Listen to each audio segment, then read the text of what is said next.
Glória ao Pai, ao Filho e ao Espírito Santo, como era no princípio, será para sempre. Amém. Por favor, acessem aí e leiam o Evangelho segundo São Lucas, no capítulo 13, do versículo 31 ao versículo 35. Leia o Evangelho indicado e edifiquemos a nossa fé refletindo sobre o reino que Jesus nos propõe. Todos olharam e então dirão: vede como se amam. Quem de vocês assistiu, e quem não o fez, por favor, faça, a reflexão do domingo passado, o primeiro da Quaresma, há de se lembrar as tentações de Jesus, que foram 3, e aconteceram, segundo o relato de São Lucas, num deserto, solidão total, no encontro com o demônio, no encontro com esta realidade perversa, inimiga, destrutiva, devastadora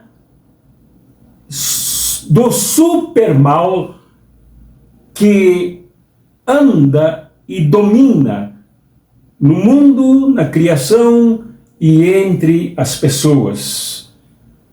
3 tentações. Uma de fazer espetáculo usando a fome popular para se promover, transformando pedras em expressões espetaculosas e de admiração popular. A segunda, a de se tornar rei. Afinal, é a maior das tentações. A terceira, a religiosa de se precipitar do templo de Jerusalém, amparado pelos anjos, sem nada sofrer na queda. Nesse trecho de hoje, nós veremos exatamente o contrário, com exceção de um confronto, que não é no deserto. Mas esse confronto se deu com Jesus cercado pelas multidões, pelos povoados, cidades e estradas lá do interior da Palestina, na Galileia, até Jerusalém. Aqui é o encontro com o demônio, com o Satã, com o diabo, se deu no meio do povo. Provavelmente porque Lucas deseja mostrar que esta realidade existe mesmo quando as pessoas não se encontram isoladas, esquecidas e desérticas. Aqui nesse trecho, Lucas noticia que Jesus é avisado por fariseus de que deveria sair dali, onde estava com as multidões, porque Herodes devia matá-lo. Herodes Antipas.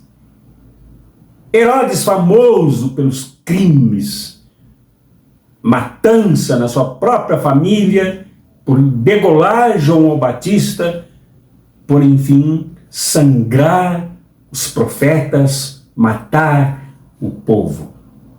Demônio em forma de tetrarquia, em forma de governo, em forma de poder de dominação. Jesus o enfrenta e manda dizer para aquele que ele denominou de raposa, por sua capacidade de se ajeitar, de enganar, de ludibriar e de mentir para realizar o mal. que ele curava e salvava o povo. Então Jesus enfrenta o demônio em campo aberto, não mais no deserto, no meio do povo e não mais na solidão, cercado por aqueles que o interrogam, que perguntam e que pedem dele a cura, a libertação demoníaca. E isso tem significado. Numa região palestina, desde há milênios até hoje, dominada pelo mal. O mal que representava a doença nas pessoas, tormentos mentais, depressão, abandono, febre, como aconteceu com a sogra de Pedro e com o filho do centurião e com tantos outros que Jesus teve que enfrentar. Febre que esquentava, que aquecia de forma inexplicável, que as pessoas achavam que era um demônio ali presente. E sendo mal, é demônio mesmo.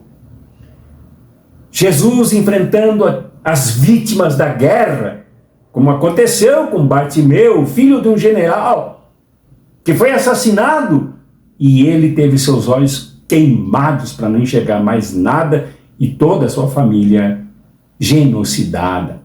Um ambiente de guerra, de sangramento, de violência, de plena atividade satânica, segundo conceitua São Lucas.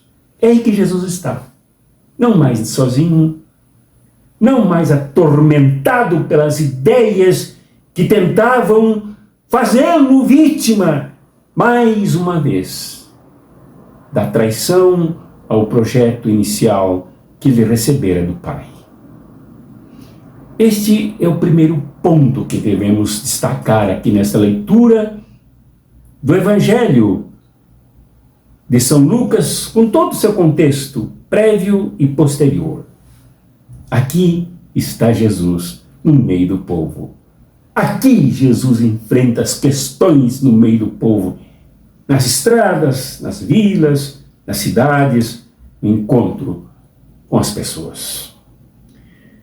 E o segundo e último ponto é que Jesus avisa que os profetas enfrentarão a morte, como no passado, em Jerusalém. Ele tem que ir a Jerusalém. Aquela que matou os profetas, aquela que não aceitou a proteção, da mesma forma como a galinha acolhe debaixo das suas asas seus pintinhos, e Jerusalém não acreditou nos profetas, matou João Batista e agora matará, e de acordo com a narrativa de Lucas, já matou Jesus. A terra da crucificação, a terra do sangue derramado, a cidade que mata os profetas depois de fazê-los passar pela humilhação do Getsêmani e do julgamento na calada da madrugada, em desobediência e fraturamento de suas próprias leis. Como Sócrates, segundo o lamento de Platão, que reclamava da cidade que é geradora de morte, de assassinato, Jerusalém é para Lucas semelhante ao que foi Atenas para Sócrates, o lugar da morte. Mas Jesus enfrenta Jerusalém.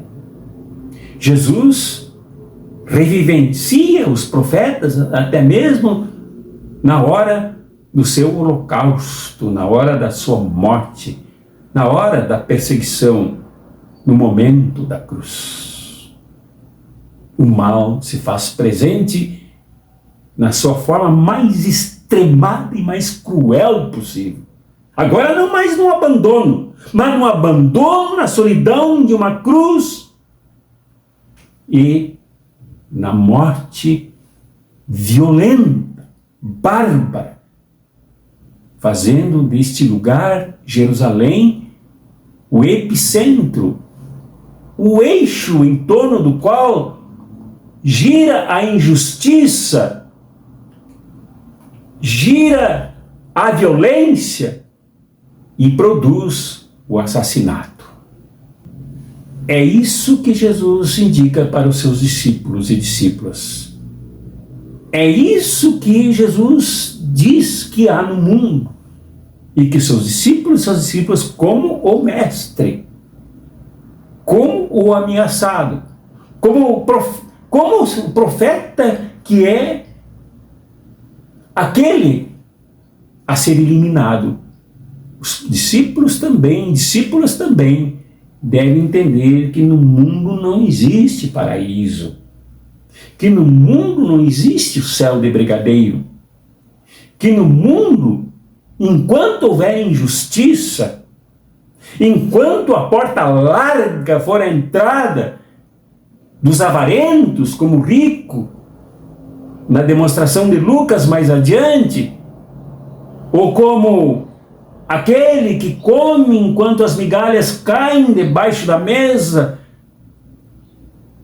só assim saciando minimamente a fome de Lázaro, o mundo é fonte de avareza, de fome, por causa das estruturas injustas que Jesus quer enfrentar.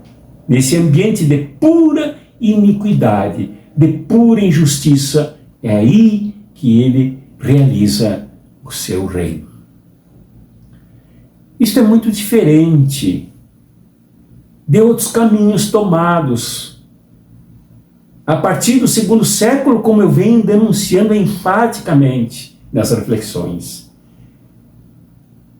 As igrejas tomaram, e não somente as igrejas no campo do seguimento de Jesus, mas as religiões de maneira geral, tomaram, aderindo a Herodes, aderindo à injustiça, abraçando a violência, mesmo que tudo redunde em morte dos santos e dos justos, como se fosse programa necessário a ser tomado como direção da missão.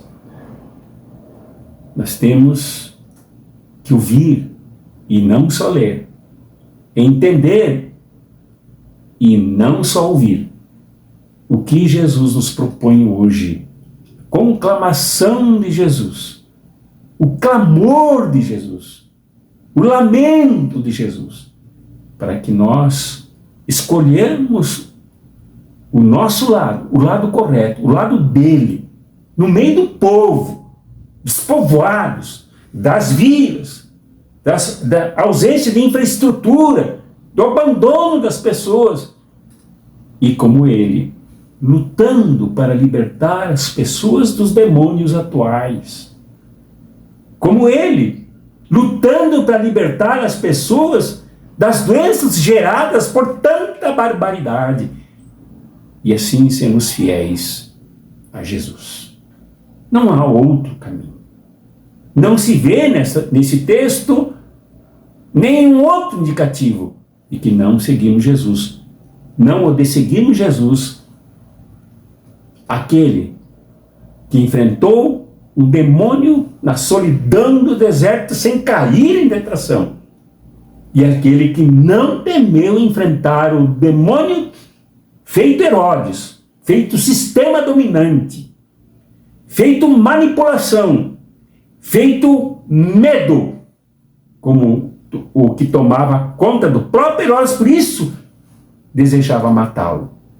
Ou como as instigações, provocações dos fariseus de hoje. É preciso que nós entendamos que é assim que se caminha com Jesus. Mesmo que a porta seja estreita, e ao entrarmos por ela, nesta casa grande do reino, entremos deixando para fora tudo o que não tem implicação com a equidade, que é a marca maior do reino que Jesus realiza. Deus, pois, te abençoe e me abençoe, meu irmão e minha irmã, mas não uma bênção para que nós nos acomodemos no meio disso tudo, mas a bênção que nos faz discípulos e discípulas, absoluta e radicalmente radicalizados em compromisso com esse Jesus, no meio do povo, enfrentando todas as dificuldades, mesmo que a cruz sombria paire sobre nós e se estenda pelos nossos caminhos. Em nome do Pai, do Filho e do Espírito Santo. Amém. Leia o Evangelho indicado e edifiquemos a nossa fé refletindo sobre o reino que Jesus nos propõe. Todos olharam e então dirão: vede como se ama.